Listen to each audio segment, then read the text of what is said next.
मेरे बड़े भाई चौरसिया जी आगे इस कार्यक्रम को बढ़ाते हुए अगले वक्ता के तौर पर मैं अपने साथी ओबीसी महासभा के प्रवक्ता श्री अनूप पटेल जी को आमंत्रित करता हूं कि वो आएं और सामाजिक न्याय की इस परिचर्चा में अपना वक्तव्य 5 मिनट में हमारे बीच में रखें।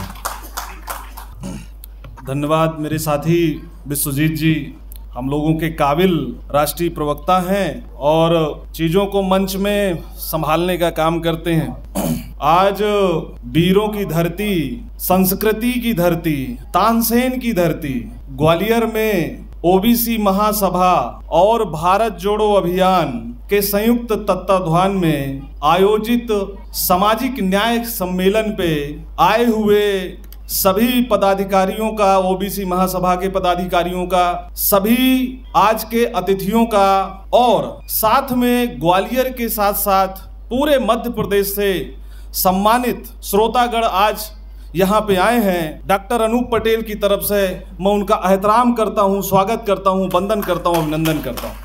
साथियों, आज मंच भी महत्वपूर्ण है और मंच में बैठे हुए लोग भी बहुत महत्वपूर्ण है। चूंकि मैं बीमार था, डेंगू हो गया था, तो बात उस तरीके से मैं नहीं कर पाऊंगा और समय की भी सीमा है और हम सब लोगों को सुनना है कि हमारे बीच में जो व्यक्तित्व बैठे हैं, आदरणीय योगेंद्र यादव जी, परिचय देना मुझे लगता है कि बहुत एक सैलोनेस होगी। आज के समय पे सामाजिक न्याय और सामाजिक विन्यास को अगर आम जनमानस की भाषा में चाहे जो भी प्लेटफॉर्म पे हो, उस प्लेटफॉर्म पे सहज भाषा में बात रखने का जो काम है, उस शख्स का नाम है आदरणीय योगेंद्र यादव जी।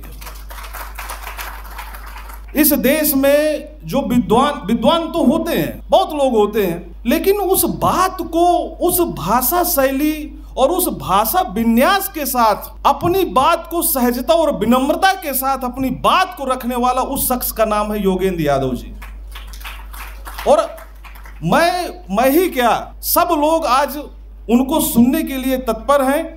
आज के कार्यक्रम में आदरणीय पंकज पुष्कर जी, हमारे बीच विधायक बैजनाथ कुशवाहा जी, मुजाहिद भाई महेंद्र सिंह जी, राजकुमार सिंह जी और हमारी जो ओबीसी महासभा की टीम है, आदरणीय धर्मेंद्र कुशवाहा जी, विश्वजीत रतौनिया, पिंकी कुशवाहा, रानी रैकवार जी, विनोद पटेल जी, इन लोगों का योगेंद्र सर मैं आपको बताना चाहूंगा बस 2 मिनट में कि ओबीसी महासभा ने किया क्या है। पिछले 5 साल के जो दायरे में पूरे उत्तर प्रदेश में अगर जाति जनगणना की बात जो है, जमीन से खोद के मेन पृष्ठभूमि में अगर जाति जनगणना की कोई बात सामने लाया है तो इन जो है योद्धाओं ने और ओबीसी महासभा के पदाधिकारियों ने लाया। दूसरी बात, मध्य प्रदेश को सर पहली बार इस बात पे मजबूर किया कि हमेशा जो है दलित और आदिवासी की संख्या जो है यहाँ पे सेंसस हो जाता था। इस बात के लिए मजबूर किया ओबीसी महासभा के योद्धाओं ने कि हम इस प्रदेश में हमारी आबादी 50.9% है। यह भी काम ओबीसी महासभा के पदाधिकारियों ने किया सर। तीसरी बात मैं कहना चाहूंगा कि समरसता जो शब्द है उसको मतलब डाइल्यूट कर दिया, बैड लैंग्वेज पे जो है एक खास संगठन ने किया। इस मध्य प्रदेश के अंदर दलित, आदिवासी, ओबीसी, प्रगतिशील सवर्ण समाज और साथ में जो इस मध्य प्रदेश में विलुप्त हो गया है अल्पसंख्यक समाज के साथ कंधा से कंधा मिलाने वाला, फूल से फूल को जोड़ने का काम किया है सर ओबीसी महासभा ने। ये मैं इसलिए चाहता था कि ये बात जाए, चूंकि मैं संगठन का एक छोटा सा पदाधिकारी हूं, मैं कार्य करता हूं। ये काम किया है ओबीसी महासभा ने। कई बार इस तरीके की परिस्थितियां आई हैं मध्य प्रदेश में कि सामाजिक वैमनस्यता खराब किया गया, धार्मिक सद्भाव को खराब किया गया, लेकिन उस समय की उस विषम परिस्थितियों को अगर किसी ने संतुलन में लाया है तो उस संगठन का नाम है ओबीसी महासभा सर। बस 2-3 बातें मैं रखूंगा। मेरा घर दूसरा प्रदेश है, मैं उत्तर प्रदेश में बांदा जनपद से हूं। पढ़ाई के दौरान हम योगेंद्र सर को, मैं जेएनयू में अंतर्राष्ट्रीय राजनीति का विद्यार्थी रहा हूं और वहां पे पहला जो सर एक और सूचना मैं आपको दे दूं, जेएनयू के अंदर पहला ओबीसी का जो संगठन स्थापित हुआ था, all India backward student forum, उसका सर मैं संस्थापक अध्यक्ष रहा हूं। और ये कोई मेरी सम्मान की बात नहीं है, कोई हम लोगों की बड़ाई की बात नहीं है। उस समय सर कांग्रेस की सरकार थी, कपिल सिब्बल ने 5 से 10 बार हमको लाठी मारा। मंडल 2 का उस समय आंदोलन चल रहा था, उस आंदोलन से हम लोग निकले हुए हैं। इसलिए क्रांति की बात हो चाहे आंदोलन की बात हो, आप ओबीसी महासभा और अनूप पटेल को हमेशा प्रथम पंक्ति में पाएंगे, ये मेरा वादा है सर। 2 चीजें मैं मध्य प्रदेश के बारे में कहूंगा कि देखिए ये बहुत महत्वपूर्ण समय है, चुनावी परिदृश्य, चुनावी समय चल रहा है। पता नहीं कब जो है कोड ऑफ कंडक्ट लागू हो जाए, किस तरीके से जो है चीजें मूव करेगी। फैसले लेने की घड़ी है, नेता निर्णय से जाना जाता है। मैं बहुत महत्वपूर्ण बात कह रहा हूं, नेता हमेशा अपने निर्णय से जाना जाता है। और जाति जनगणना के मामले में नेताओं ने फैसला ले लिया है। एक नेता ने फैसला ले लिया है कि हम जाति जनगणना करवाएंगे और उसके लिए वो लगातार सभी मंचों से अपनी बात को रख रहा है। दूसरा, जो खुद को क्लेम करके आए थे, साहब I am from the OBC community, I will do everything for the OBC community, आज जब बात जो है मेन मंच पे आई है तो वो कह रहे हैं कि गरीब को जो है हम सम्मान देंगे। क्या गरीब ओबीसी नहीं है क्या? क्या गरीब दलित नहीं है? क्या गरीब सवर्ण नहीं है? बात अब वो बिहारी एक कहावत है कि हसिया के बियाह में खुरपी का गीत नहीं गाना चाहिए। हसिया का बियाह हो रहा है और खुरपी का गाना गा रहे हो। बात हो रही है कास्ट सेंसस की। 1931 की जनगणना के बाद अगर पहली बार पूरे देश में कास्ट सेंसस की बात हो रही है तो उसके लिए सामाजिक न्याय के प्रति समर्पित लोगों को एकजुट होना पड़ेगा। और वो समय है आपका चुनाव। आप ये जान लीजिए कि जो नौकरियां निकल रही हैं, जो यहाँ के इदारे हैं, जो ठेका पट्टा है, उस पे से कोई भी ओबीसी, दलित, आदिवासी, अल्पसंख्यक के लिए कोई जगह नहीं है। और ये लोग फिर से ड्रामा करेंगे, ये लोग फिर से जो है डिवीजन करेंगे, ये लोग फिर से कुछ ऐसा माया जाल बुनेंगे कि आपको आपकी जो अस्मिता है, आपकी जो जाति है, आपका धर्म है, उसके लबो-लुआब में फांसना चाहेंगे। लेकिन 15 साल हो गया साथियों, फैसले की घड़ी है। एक नेता ने निर्णय ले लिया है और उसे हम लोगों को उस नेता को कमजोर नहीं होने देना जो मेन मंच से कह रहा है कि हम ये करवाएंगे और बिना करवाए हम जो है मंच से नहीं हटेंगे। बड़ी खुशी की बात है कि जाति जनगणना की बात बिहार से शुरू हुई और कल रात में राजस्थान सरकार ने कहा कि हम जो है जाति जनगणना वहां पे करवाएंगे साथियों।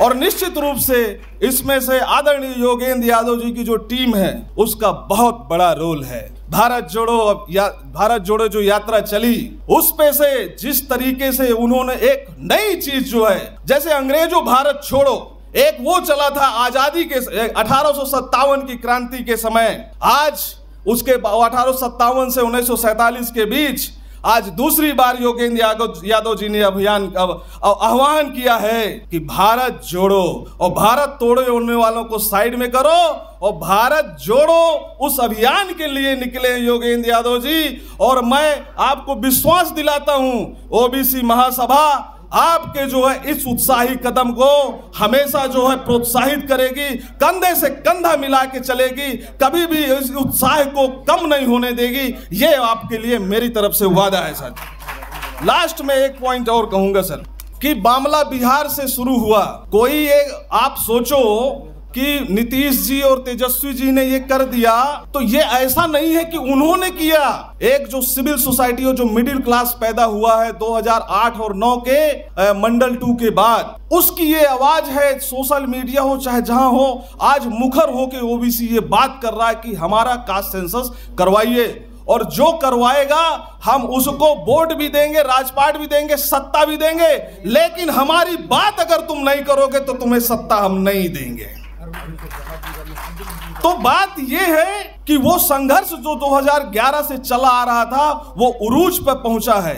और बस एक बात कह के मैं खत्म करूंगा साथियों, कि आप सबसे पहले निर्णय लीजिए मध्य प्रदेश में, उसके बाद महासमर आएगा लोकसभा का चुनाव। अगर आपने यहाँ पे उनको चेतावनी दिया कि तुम जो कह रहे हो कि हम कास्ट सेंसस नहीं करवाएंगे, तुमने हमेशा जब लोकसभा में सवाल पूछा गया तो आपके जो मंत्री हैं उन्होंने कहा कि हम नहीं करवाएंगे। तो अगर नहीं करवाओगे तो मध्य प्रदेश की कुर्सी से हम तुम्हें बेदखल कर देंगे साथियों। और उसके बाद अगर उसके बाद भी तुम जो है हमारी बात नहीं करोगे तो दिल्ली दूर नहीं है साथियों, दिल्ली में भी हम बदलाव करेंगे।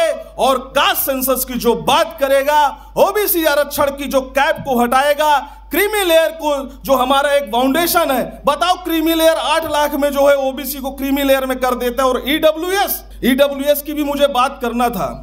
पाटीदार आरक्षण वहां पे आंदोलन शुरू हुआ, 17 पटेल शहीद हो गए। गुर्जर आरक्षण के लिए जो है 76 गुर्जर शहीद हो गए। जाट आरक्षण के लिए कम से कम 15 जाट शहीद हो गए।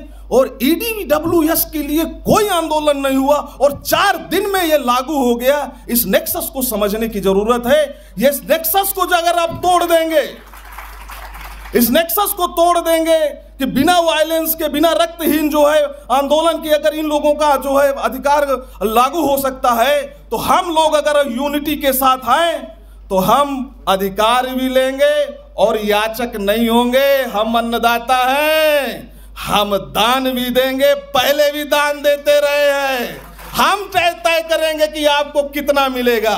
इसलिए यूनिटी रहेगी तो शासक बनोगे। इन्हीं शब्दों के साथ मैं अपनी बात खत्म करता हूं। 2 स्लोगन बोलूंगा, आप मेरा साथ दीजिएगा। इंकलाब, आवाज नहीं आई, योगेंद्र जी को यह नारा बहुत पसंद है। इंकलाब, इंकलाब, भारत माता की, भारत माता की, भारत माता की। ओबीसी महासभा, ओबीसी महासभा, डॉक्टर अंबेडकर साहब, डॉक्टर अंबेडकर साहब, महात्मा फूले, बीपी मंडल, विश्वनाथ प्रताप सिंह, सुखलाल कुशवाहा, शरद यादव, बहुत बहुत शुक्रिया, बहुत बहुत धन्यवाद।